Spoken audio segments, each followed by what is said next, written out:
Les dents qui poussent, tout le monde y pense dès que les nuits se dégradent. Parfois, c'est la vraie raison, et parfois, c'est seulement un raccourci commode.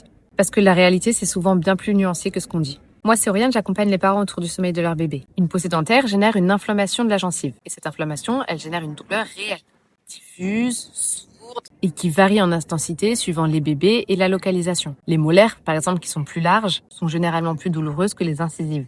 Et cette douleur peut effectivement perturber le sommeil. Mais pas parce qu'elle réveille ton bébé de son sommeil profond. La douleur dentaire seule est rarement suffisamment forte pour ça. Mais parce qu'elle peut compliquer les transitions entre les cycles. Un bébé qui ressent un inconfort diffus au moment du micro-réveil a plus de mal à replonger dans le cycle suivant. Mais voilà ce que les études montrent. Les symptômes associés aux poussées dentaires, donc les pleurs, les réveils, l'irritabilité, la fièvre légère, sont souvent surestimés. En fait, une revue de littérature publiée en 2016 a montré que les symptômes réels d'une poussée dentaire durent environ 8 jours.